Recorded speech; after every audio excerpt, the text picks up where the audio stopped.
a psychologist, a CEO, even a Harvard graduate. 3 intelligent people, 3 successful people, yet all 3 ended up trapped in toxic relationships. How can someone solve complex problems at work, make life-changing decisions, and still miss the warning signs in their own relationship? Most people think toxic relationships happen because someone is naive or weak, or simply not smart enough to see what's happening. But the truth is much more uncomfortable, because intelligence doesn't protect you from manipulation. In fact, some of the very traits that make people successful can make them more vulnerable.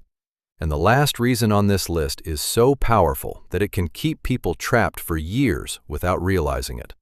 Let's get into it. 1. They fall for the potential. Imagine meeting someone who seems perfect. They're charming, funny, ambitious. They make you feel understood. Everything feels effortless.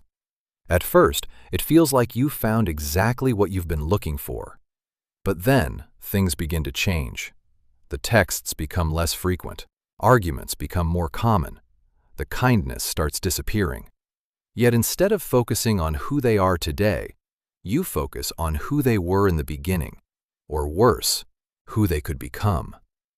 And that's where intelligent people often get trapped. Because smart people are trained to see possibilities, potential, future outcomes. They don't see the toxic partner standing in front of them. They see a future version of that person. A version that's more caring, more mature, more loving. A version that might never exist. And that single mistake can keep someone trapped for years. But here's what's interesting. The next reason is connected to the exact skill that helped many of these people become successful in the first place. 2. They treat the relationship like a puzzle. Think about your life. When a problem appears, what do? You solve it. Bad grades? Study harder. Career setback? Build a better strategy. Business challenge? Create a plan. Most successful people spend years learning that every problem has a solution, and usually they're right. But toxic people aren't math problems. They're not puzzles waiting to be solved. Yet many intelligent people find themselves thinking, maybe I can communicate better. Maybe they're stressed. Maybe if I understand them more. Maybe if I try harder. Notice what's happening. The toxic partner becomes a project, and intelligent people hate abandoning projects. So they keep investing. More patience, more effort, more understanding, more chances. Not because the relationship is healthy, but because they believe every problem can be fixed. Unfortunately, some problems aren't meant to be solved. They're meant to be left behind. And what comes next may be the most dangerous trap of all, because it can keep someone stuck even when they know they should leave. 3. The sunk cost fallacy. Imagine you're watching a terrible movie. You're bored, you hate it, you want to leave, but then your brain whispers, "You've already watched an hour." So you stay. Now replace that hour with 5 years. 5 years of memories, 5 years of effort, 5 years of emotional investment.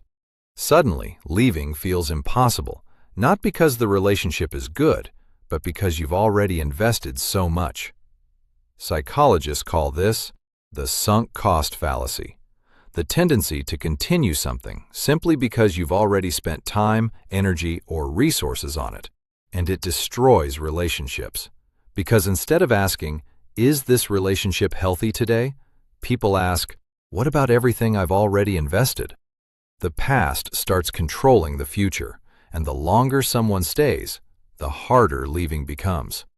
But what if I told you the next trap is even stronger, a trap so powerful that researchers compare it to gambling addiction or intermittent reinforcement? This one is honestly terrifying.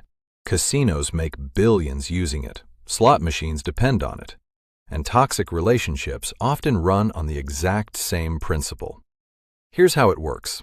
If someone treats you badly all the time, eventually you'll leave. That's predictable.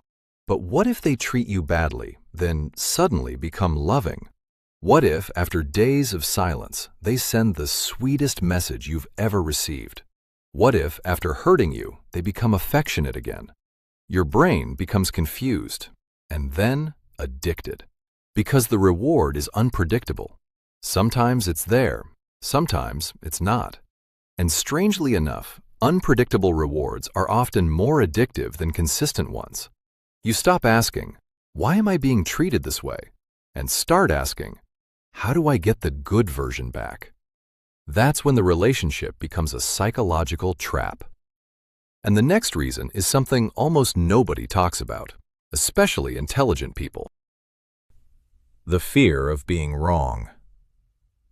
Imagine realizing you've spent years loving the wrong person, years defending them, years making excuses for them, years believing things would eventually get better. Now imagine admitting all of that was a mistake. Painful, right? That's why many people stay, not because they're happy, not because the relationship is healthy, but because leaving forces them to face an uncomfortable truth. I was wrong. And for intelligent people, that can be incredibly difficult, because intelligence often becomes part of identity. Being right feels safe. Being wrong feels painful. So instead of changing the decision, people defend it, even when every piece of evidence says otherwise. And that's where many people remain trapped, not by the toxic partner, but by their own ego.